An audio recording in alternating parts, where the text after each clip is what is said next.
I have a forum for women in business, so you're all welcome to join. You will be on there as well on the live feed. Are we live? Yep, we're live. Hi. Everyone want to say hi? Everyone say hi. It's like live Q&A. We're taking it back to the morning show. This side.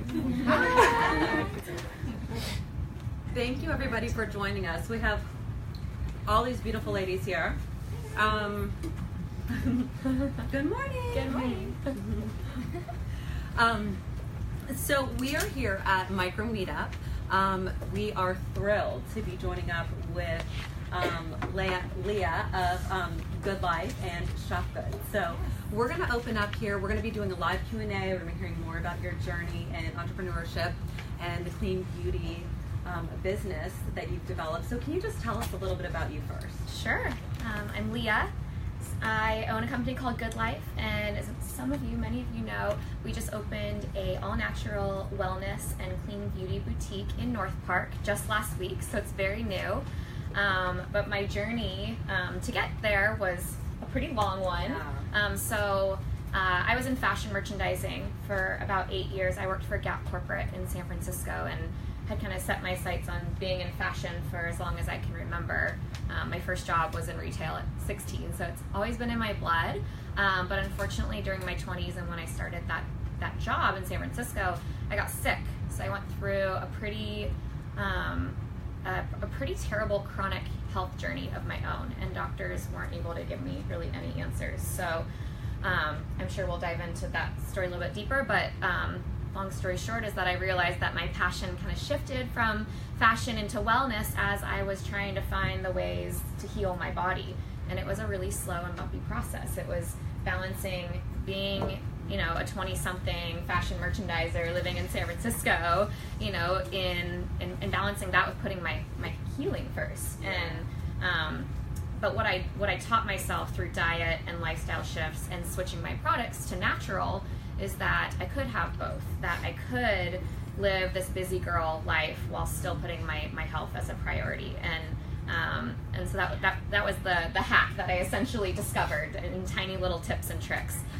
But I left fashion at that point, went back to school to become a certified holistic health coach, and immediately launched Good Life right then after.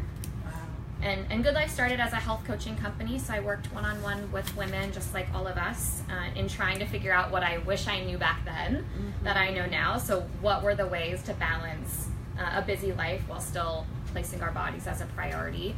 But I missed the retail side, and I was making all of these product recommendations and realizing, like, I know how to do this. I've been in retail. Why am I sending my clients and my friends and family elsewhere when I have such a passion for these products? So from there, we launched our online store in November of 2015 as a clean beauty and wellness e-commerce platform, and that really took off. And so brings us to today that I realized that San Diego needed a hub for all of us to visit to be able to find all things good. Everything from shampoo and conditioner to toothpaste to tampons, organic tampons, which are just as important, right, to obviously skincare and the most coveted clean beauty brands that we have in our shop today. So so that's a little bit about the trajectory of how Shop Good came about and how Good Life, the original company, came about. And I'm really honored to be here and share my story with you and answer any questions that you have. But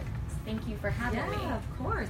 And so we're going to open up for live Q&A here at the Micro Meetup, and then also on the forum if there's any questions.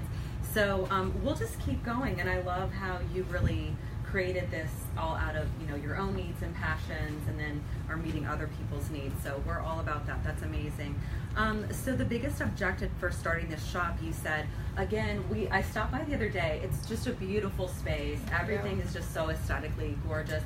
And then I loved how you said, you had a successful online shop, but you had this like drive and passion because of the retail background to get back in front of the community. So tell us about that. Yeah, I don't think it was a direct line to brick and mortar. I actually, if you ask me, probably, and this is like, can be surprising to many, if you asked me like 5 months ago. That's how fast it happened. 5 or 6 months ago. I don't think I would have told you I was opening a store.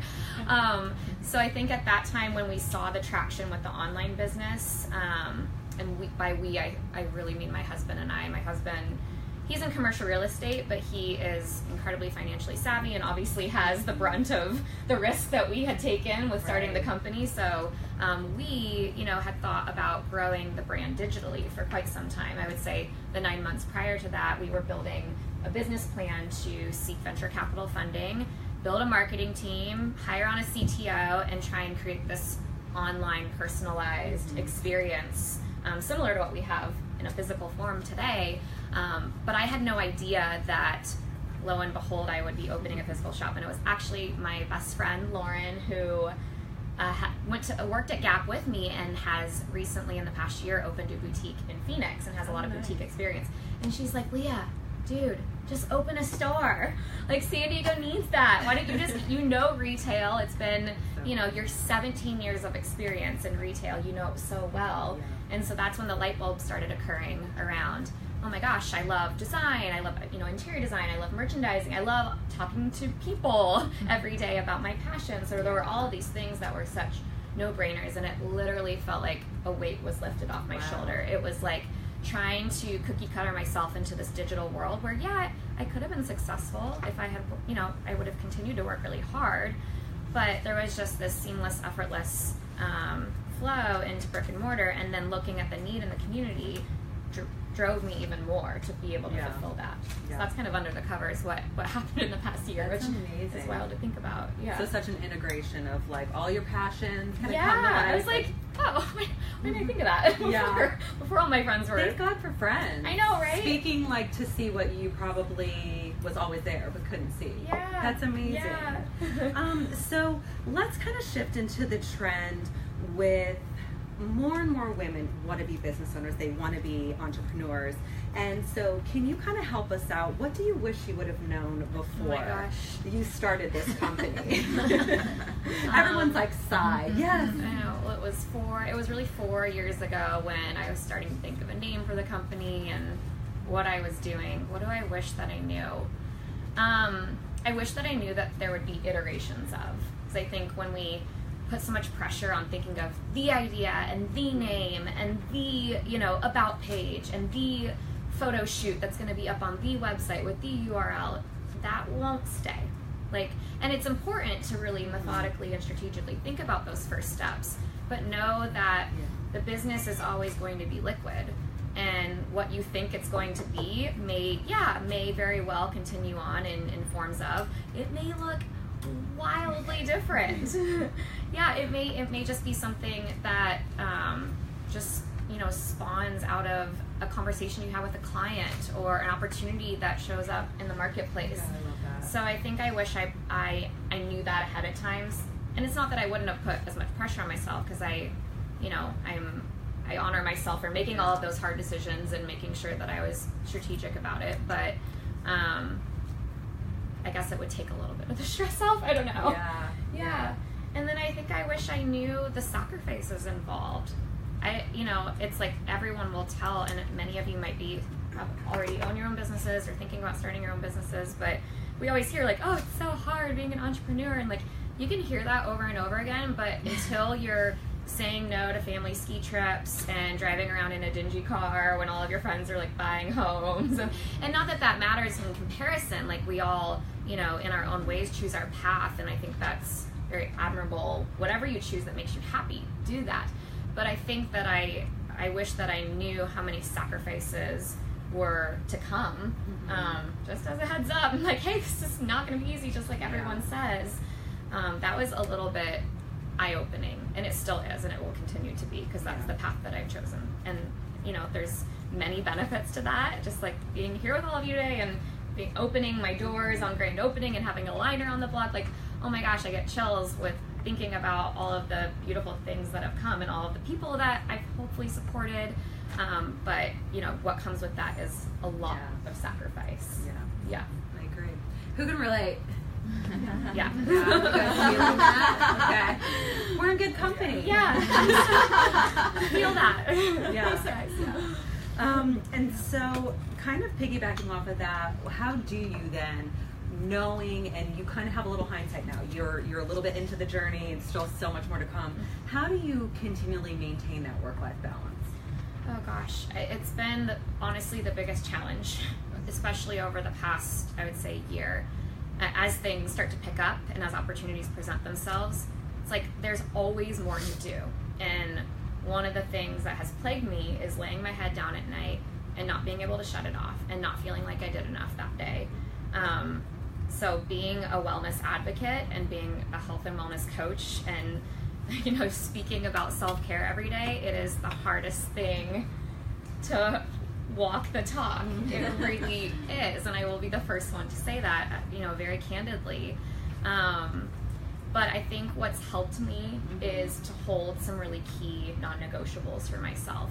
So if I can't do the 15 things that I know that I need to do in the morning to balance my body and to have this smoothie and to work out and do this meditation, like, yeah, that's probably not very realistic given the craziness that I've experienced over the past, especially year. But what are the 3 non-negotiables that you're like, if I don't do these 3 things, I'm gonna crumble? And hold those like a meeting for yourself. You know, put them on your calendar. If you're not there, you're late, you know, and, you know, call upon an advocate or a friend or a partner to help you with that. I think that that's helped me because it's like, if I don't do those 3, I know that I'm not going to sustain my, you know, my clarity, you know, the work that I have ahead, all those kinds of things. So, and a great example of that is like drinking water, like drinking a certain amount of water a day. For me, if I don't do that, I'm shot. And things old symptoms will start to creep up from my health issues. Sleep is another really basic one, but you guys all know, like, I'm sure, like, when I said non-negotiable, you're like, oh, that could be one of mine, and write those down and hold yourself accountable to those. That would be one thing that I would say has helped me find some sort of balance and self-care throughout this really busy time. Right. Okay. So kind of like know thyself. Like, totally. Someone might be like, I don't have to drink a ton of water. Not that it's not good, but it's like, you need to be intimately aware of when you're facing like that burnout or overdrive and you're just like pumping through it, and that's just getting to know your body. That's just being in tune with, like, listening to her and be like, hey, I hear you, sweetheart, like, what do you need today? And the more that you can do that over time, the more you can get clear about what you need, I think is going to pay us all back tenfold. Yeah. One thing I love to do, and this is like a little helpful exercise to remember, during my coaching training, we really did this thing where you would resonate back to a time and think of yourself as a little child.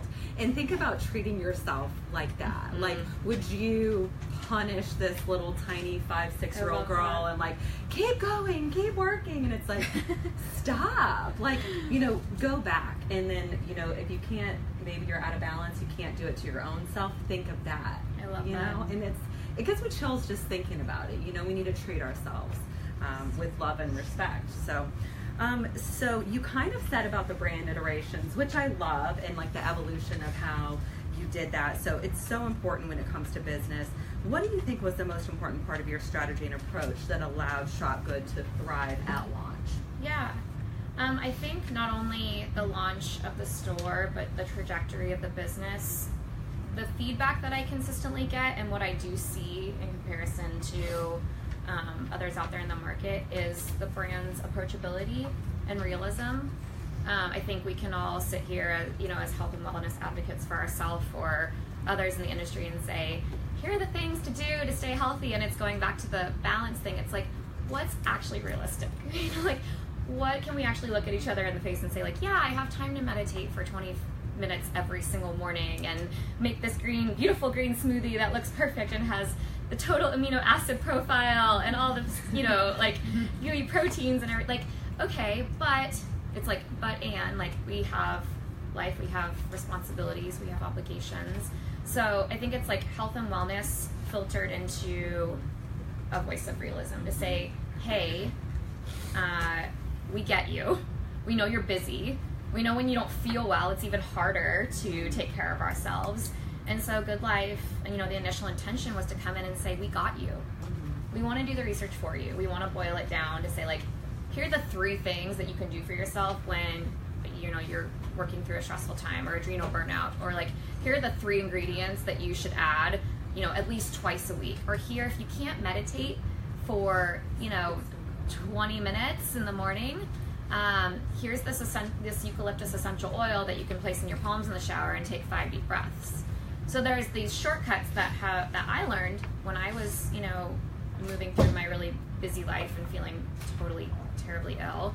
But it's like these hacks, these lifestyle tips and tricks. So I think that's really resonated, and I think another thing that's supported that is the branding. Mm-hmm. I love branding and marketing and design. I'm not a graphic designer. I don't pretend to be, so I've elicited resources and support in the meantime, but I've also created a lot of graphics on PowerPoint when I didn't know how to do it in my early days. So, but I think having the eye for that and having a good filter for each iteration of the brand, like, what do you want that to look like?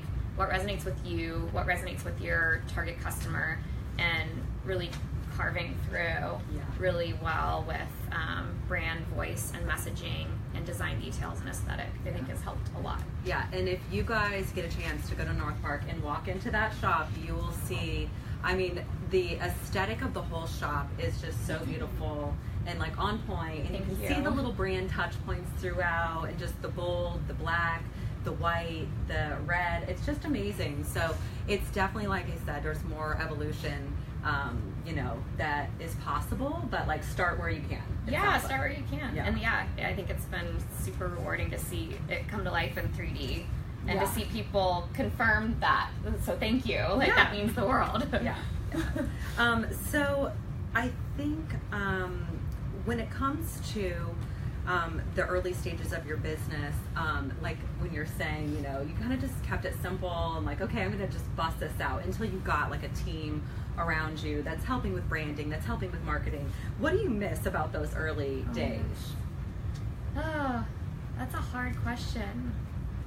I guess I miss the ignorance a little bit. I guess I meant, we talked about those early iterations, and I guess not knowing, all of the pressures that can come with the next stages.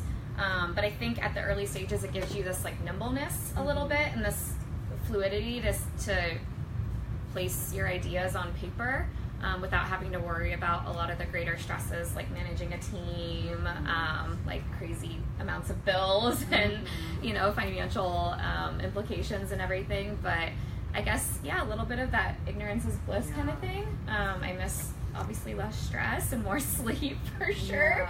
It all comes with it. But again, it's like we said, the rewards that come with, obviously, as we all know, when we put the extra work in, the rewards are so great when we're aligning our passions with what we're working towards. So, I don't know, does that answer your question? Totally. I guess. I think so. Yeah. And keep your questions in mind if you have anything related to that. We're going to get to that in just a second. So who provided the most inspiration along the way as you built your business?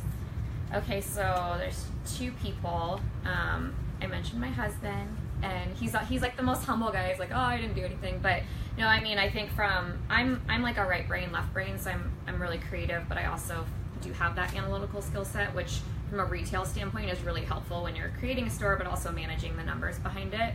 So I'm really confident there. But like I said, my husband was just such a cheerleader, and I don't know if I would be here, honestly, if he didn't tell me that I could do this. So he also was an integral part in my healing process as well. We have this, long story short, we had this 3.5 year breakup while I was sick, and he found me. We kind of got back together again at my worst, and so he was integral in helping to kind of nurse me back to life as well. So anyways, thanks, Dodge. I think from a financial standpoint, with building the business model, dotting the I's, crossing the T's, making sure our conservative model was sustainable. Because it's what is the least amount that we can do, the least amount of footsteps, the least amount of sales we could do a day to make this idea actually attainable.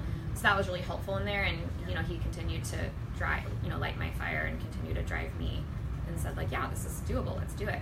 And then I will say, my business mentor for a long time, and life mentor, is the founder of Botnia Skincare, who is actually the featured brand in our organic facial treatment room inside our shop. We give organic facials and brow services, and it's all Botnia based. It's an organic skincare line out of San Francisco. She grows 75% of her organic ingredients in her backyard in Sausalito, and then walks 5 steps and processes it at her home lab and ships it out. And Sephora's been knocking on her door, Creative's been knocking on her door. So she's wildly successful, but she's created a line of skincare that is unlike anything on the market. It's like in a totally different hemisphere. But she named the company Good Life originally on her treatment table when I was getting a facial from her like 4 or 5 years ago. And she's just such a light in the industry. She's a pioneer in the industry, and she's been a huge inspiration. Let's give it up for her. What a testimony. I love that for so many reasons, but that's definitely our whole philosophy, is that it doesn't matter how far along you are or how new you are. We should all be in service of each other. And what a testimony that she was like, go girl, you got this. Yeah, and hopefully it's cyclical between us. And the other thing I will say is, like, everyone here and everyone in San Diego, I actually had a really hard time moving from San Francisco to San Diego. So people I met early on, and you guys, like, that's an inspiration to me to have confidence and clarity and confirmation that this is something that people are excited about and needed. I'm so grateful for you having me here today and all of you participating in the brand, and it means the world to me, and that is like the utmost inspiration. So thank you. Well, good. So what is next for Shop Good? And just tell us a little bit about keeping your motivation for always being on the cutting edge of what's next in the clean beauty industry, and how you want to see that evolve. Yeah, so we feel like we are filling a void in San Diego in the clean beauty space, and so there are incredible boutiques and salons that I admire so greatly out there that will carry really beautiful natural beauty brands or clean skincare products. But what we want to do that's really different is create a one-stop shop. So like I said, covering all of your key touch points throughout the day. So it's not just beauty, it's not just skincare, it's not just organic facials. It's grabbing, your deodorant, your all-natural deodorant. It's grabbing your protein powder. It's grabbing, oh shoot, I ran out of toothpaste. We want to be that space that you can come and you don't have to worry about any of the ingredients, because I have literally sat down line by line and researched every ingredient and placed them into the database to make sure that they're non-toxic. So that's my commitment to you, and I think that's what inspires me so much to grow the in-shop experience. So what's next is additional brands, additional product categories. When you guys come in, and please do, if there is something on the shelves that you use on a daily basis and you don't see offered, tell me, tell Ashley or Mo or our team, and let us know, because that's really our commitment and our goal. So I think, we consistently get new brand inquiries, but it's about finding the really differentiated product that makes sense for you guys to be in your hands in the morning, making you feel great about yourself that you're using natural products. So definitely a growth in assortment and from a brand and product category perspective. And then what I'm so excited about is creating a community space. So a hub for events, for workshops. Any of you guys have a special talent or gift, we want to create space to learn more about how to honor our bodies more effortlessly. So bringing in a Reiki artist, bringing in a crystal healer, bringing anything to do with expanding our horizons around wellness, health, self-confidence, whatever that might be. That's what's really motivating me, and we'll have our first workshop between Thanksgiving and Christmas around how to survive the holidays, because let's be honest, that's all what we want to know, but with a really unique Shop Good spin on that. So I'm excited for that as well. I love that. Awesome. Okay, so lastly, yes, because we have you here and we want to know, what are the top 3 girl on the go products that we need to know about right now that are natural beauty, clean beauty? Yeah. Okay, well, actually, I'll just pull it out of my bag, because this is what I carry around with me. Let's see what I don't even know what I have in here. But it's all brands that we carry, so this makes sense. So, okay, Botania's body cream. So I get really dried out and I get really dehydrated. It's probably almost gone in there. But I always need to moisturize as I'm going, especially I've noticed in the shop as I'm trying on samples for customers and my hands are dry, that doesn't really work. Nice. So I carry her around all day, every day. I love this. It's like I know, I'm like, what's in my bag? Of what well, this is, I always say this is legit, you guys. I carry 1, 2, 3, 4. I knew 6, we were kindred spirits. 6 tubes of lipstick because you never know if you have to change it up. I agree. A different meeting. I agree. Literally, this is my life. Like I don't leave the house without lipstick. It's like a thing. And I'm gonna jump on that train. So when I went to the shop, I show up, lips like that, and I was like, I'd been running around all day, and I was like, okay, like show me around. I only had a few minutes, and then within like a minute, we had you in the chair. Yes. Oh, you have it. I have it. Yes. So this is RMS Beauty. It's a lip to cheek.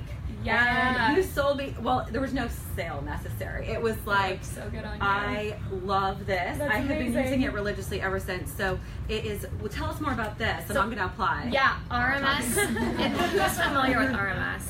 They're kind of like a cult clean beauty following. They're super popular. Yeah.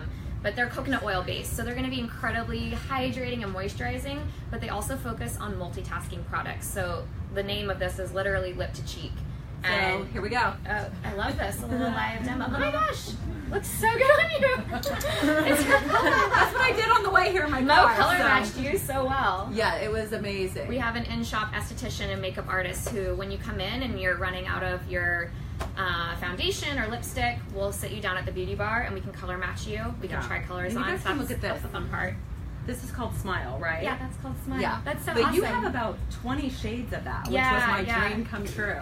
Lipstick is a big key category for us. We have RMS in a bunch of different shades. The brand that I am wearing and love so much is TMF, and they're actually an Australian-based brand, and we are the first U.S. stockist to carry them, so I'm really stoked about that. And the pigments remind me of like a MAC or NARS lipstick. It is like the staying power on this guy. I apply and I talk all day in the shop, and I apply it like twice a day. Wow. Yeah, so I'm obsessed with that stuff. I don't know, one final thing in here. One final thing, and then we're going to move on to the Q&A. Okay, well, there's 2. This is my Inner Sense hairspray, and Inner Sense is an organic hair care line. We carry their shampoo, conditioner, leave-in detangler, color correcting shampoo and conditioner, and we're out of the hairspray right now, but we'll be getting it back in. So I carry the little travel bottle with me. And then this is another RMS product, and this is just a, it's called Unpowder. So it's not really a powder, but it actually blocks shine out. So sometimes during times of the month, I'll have an excess of oil. So this kind of blots out the oil, and it's like this really cool white, light white, untinted powder that literally works magic. That's empty, isn't it, too? I've been needing to refill it. Yeah. I love their branding, too. All the Very branding, clean. yeah. I mean, we vet ingredients. That's first and foremost. Obviously, effectiveness, efficacy is also first and foremost. But packaging and branding, it's like using natural products should feel really sexy and fabulous, and you should want to leave them on your bathroom counter when company comes over. So we look to brands that are really pushing the meter with their beautiful packaging and their, brand aesthetic and things like that. Yeah, so. and that's so cute because it goes back to your little, okay, you can have both. Yeah, you can have clean beauty and be sexy. So we're all for that. And you can have products that both heal and beautify. There's such a misnomer about natural goods not working, and I promise you, come into the shop, we will completely change your mind. It's like a candy shop of beauty and wellness that all works probably better than their traditional counterparts. So okay. Yeah. Well, thank you so much. Thank you for having me. This has been really fun. And we really appreciate. So Crystal, thank you to Crystal, who is the mastermind behind Micro Meetup and Micro Meetup SD. So we have, I don't know if you've seen Crystal. Can you pan around the room? Sure. So there is a room full of gorgeous ladies here. You guys are welcome to jump in on the forum and like if Crystal, if you want to see if there's any questions that anyone has on the forum, but we're going to take your Q&A right now for Leah. If you have any questions, feel free. Yeah, anything. Yeah. I have a question for you. Nice to see you. Nice to see you. So, in the beginning of your talk, you said that you noticed the need in your community for the shop that you opened. How did you find out what the need was in the community? Was it just by knowing people who lived in North Park and talking to them one-on-one, or did you do any sort of market research? Yes, that's a great question. Yes to all.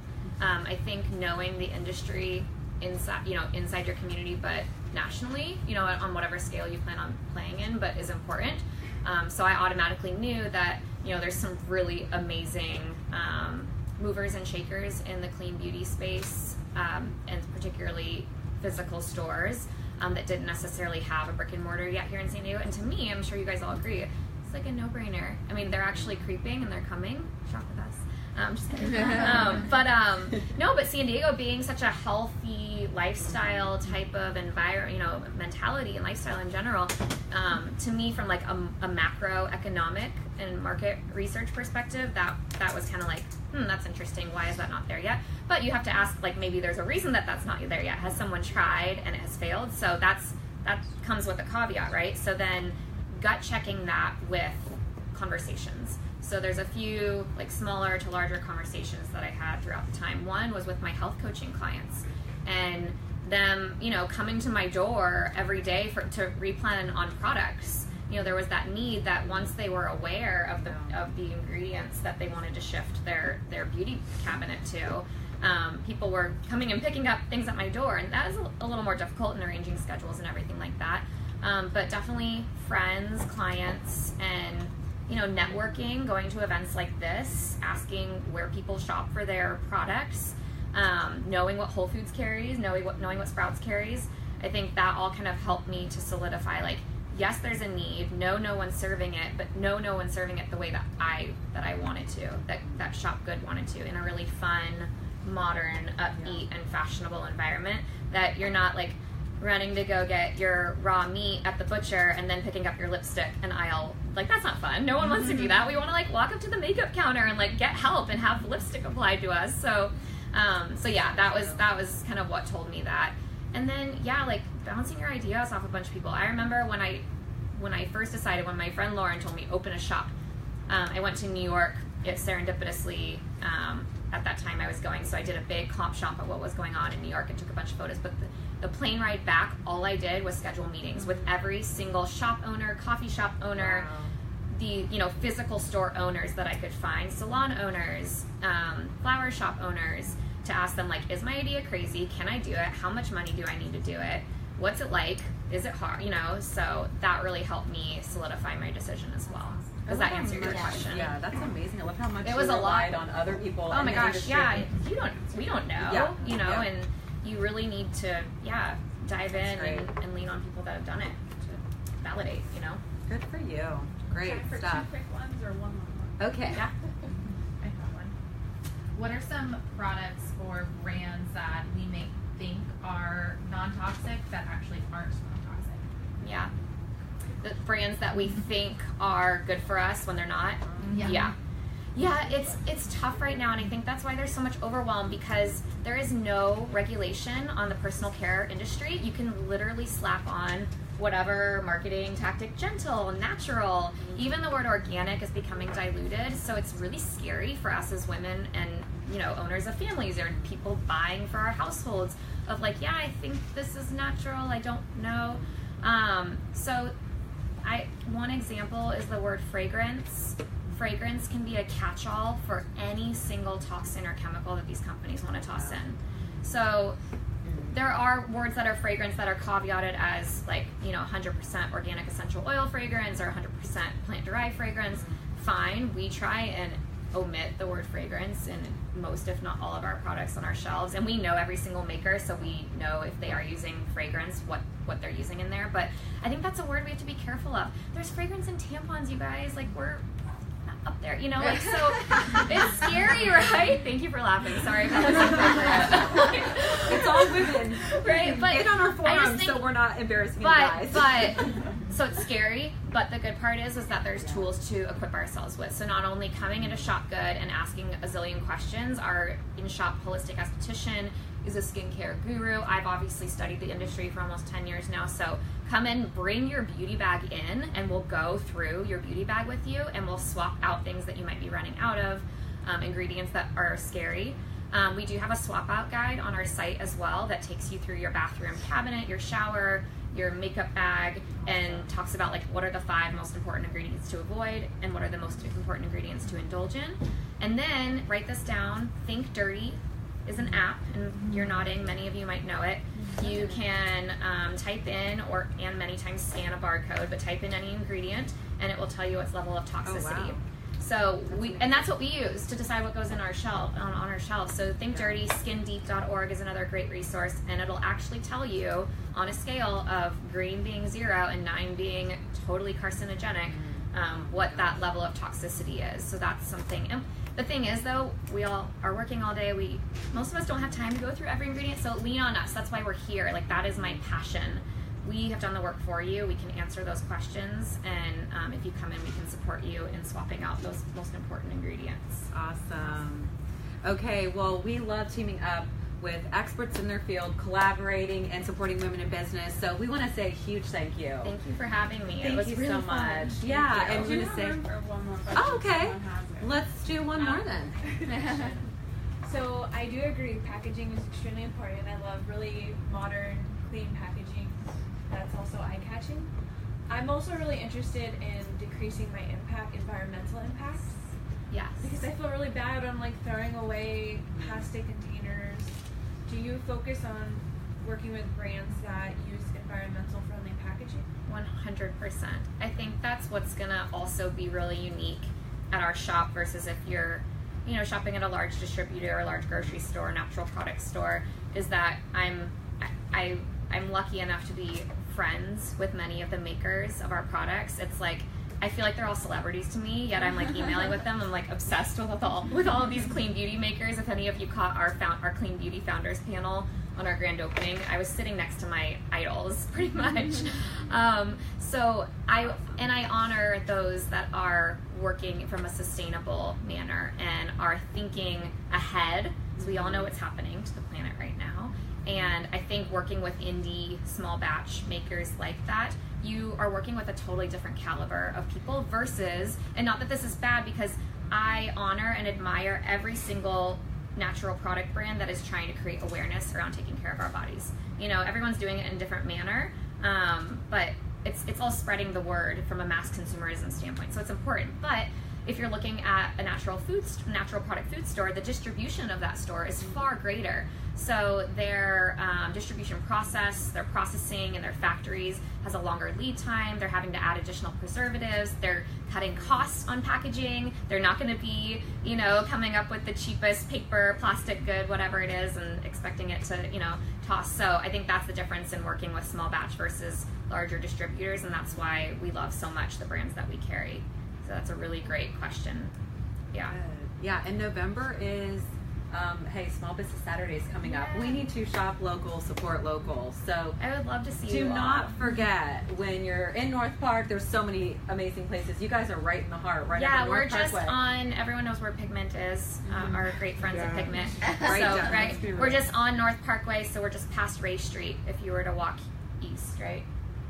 Yeah, towards like Tribute Pizza. Yeah. We're just right there. So I would love to see you all. Please stop in. I can support you in whatever way. Whatever spot you're in shifting to natural, I would say actually 75% of people who walk in either don't yet use natural products or like dipping their toes in the water. So, and that's what inspires me the most. So wherever you're at in your process, come in, have a conversation, come get a facial. We'd love to have you. That's amazing. Okay, well, thank you everyone for joining us here, and thank you everyone for joining us online. Again, special thanks to Leah of Shop Good and The Good Life, and then Crystal Marie, the mastermind behind the Micro Meetup SD. And then we would love for you guys to just follow, stay engaged, and we'll continue the conversation on the forum. So thank you from the Better Business Babe and all of our members for joining us as well. So thanks, guys.